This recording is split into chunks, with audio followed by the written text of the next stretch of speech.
तो दोस्तों, भारतीय डिफेंस इंडस्ट्री की बढ़ती ताकत को देखते हुए आज एक और देश ने अपने नियम कानून बदलने का फैसला कर लिया और सीधे शब्दों में बात कह दी कि हम भारत को अपनी सबमरीन मैन्युफैक्चर करने की फुल टेक्नोलॉजी को ट्रांसफर करने वाले हैं और साथ में ये भी कहा कि हम भारत को दुनिया से सबसे कम प्राइस पर यह टेक्नोलॉजी को ऑफर करेंगे। इसी के साथ भारत में एक नया प्लांट सेटअप किया जाएगा जिसमें हम न सिर्फ भारत के लिए सबमरीन्स को मैन्युफैक्चर करके सप्लाई करेंगे बल्कि पूरी दुनिया को यहां से सबमरीन एक्सपोर्ट किया जा सकेगा और वहां से जो भी रेवेन्यू आएगा उसे आपस में शेयर किया जाएगा। यानी कि भारत दो तरीके से फायदे उठाने वाला है। दोस्तों, हम जिस देश की बात कर रहे हैं उसका नाम है स्पेन, जो कि अपनी सबमरीन टेक्नोलॉजी में काफी ज्यादा डेवलप माना जाता है और इस देश ने फैसला कर लिया कि हम भारत को फुल टेक्नोलॉजी ट्रांसफर करने जा रहे हैं।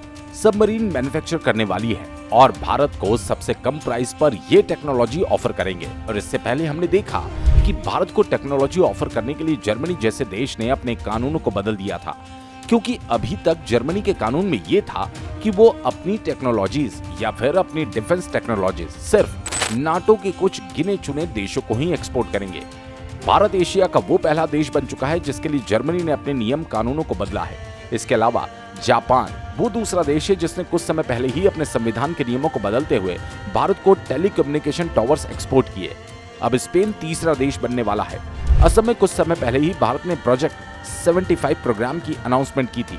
इसमें बजट करीब 45,000 करोड़ का है और इसमें भारत 6 एडवांस सबमरीन्स मैन्युफैक्चर करके भारतीय नौसेना को देने वाला है और ये सभी सबमरीन्स ज्यादातर कलवरी क्लास की होने वाली है। साथ ही एक शर्त ये भी कि ये सभी एआई पावर को एक लंबे समय तक पानी के अंदर बनाए रख सकती है, जिससे किसी भी दुश्मन के लिए उस सबमरीन को पकड़ पाना बेहद ज्यादा मुश्किल होता है। इसी के साथ भारत सरकार का कहना है कि हम स्वदेशी टेक्नोलॉजी को बढ़ावा देना चाहते हैं। जो भी सबमरीन भारत के अंदर इस प्रोजेक्ट 75 के तहत तैयार होगी, उसके लिए जो भी कंपनी पार्टनरशिप करेगी, भारत में काम करेगी, एटलीस्ट उसमें 40 से 50% कंपोनेंट स्वदेशी ही इस्तेमाल होने चाहिए।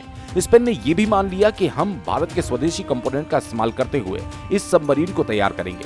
इसी के साथ भारत को कंप्लीट टेक्नोलॉजी ट्रांसफर की जाएगी, लेकिन जर्मनी वाले केस में ऐसा नहीं था। जर्मनी भारत को कुछ टेक्नोलॉजी ट्रांसफर करने वाला था, लेकिन स्पेन भारत को कंप्लीट टेक्नोलॉजी ट्रांसफर करते हुए सबमरीन मैन्युफैक्चरर को एक नई दिशा देने वाला है। इसी के साथ भारत में नए प्लांट सेटअप करते हुए भारत की खपत को पूरा करने के साथ साथ भारत में तैयार की गई सबमरीन्स को भी एक्सपोर्ट किया जाएगा।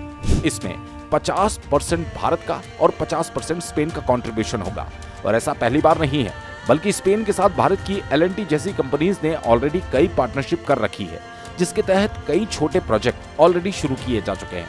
अब ये बड़ी डील भारत और स्पेन के बीच होने जा रही है, जहां पर काफी ज्यादा डिस्काउंट यानी लगभग $5 बिलियन की डील के साथ स्पेन भारत के इस प्रोजेक्ट को फाइनलाइज कर रहा है। और यदि एक बार भारत के अंदर से सबमरीन्स मैन्युफैक्चर होकर दुनिया भर में एक्सपोर्ट होनी शुरू हो गई, तो उसके बाद अमेरिका जैसे देशों का चेहरा देखने लायक हो जाएगा।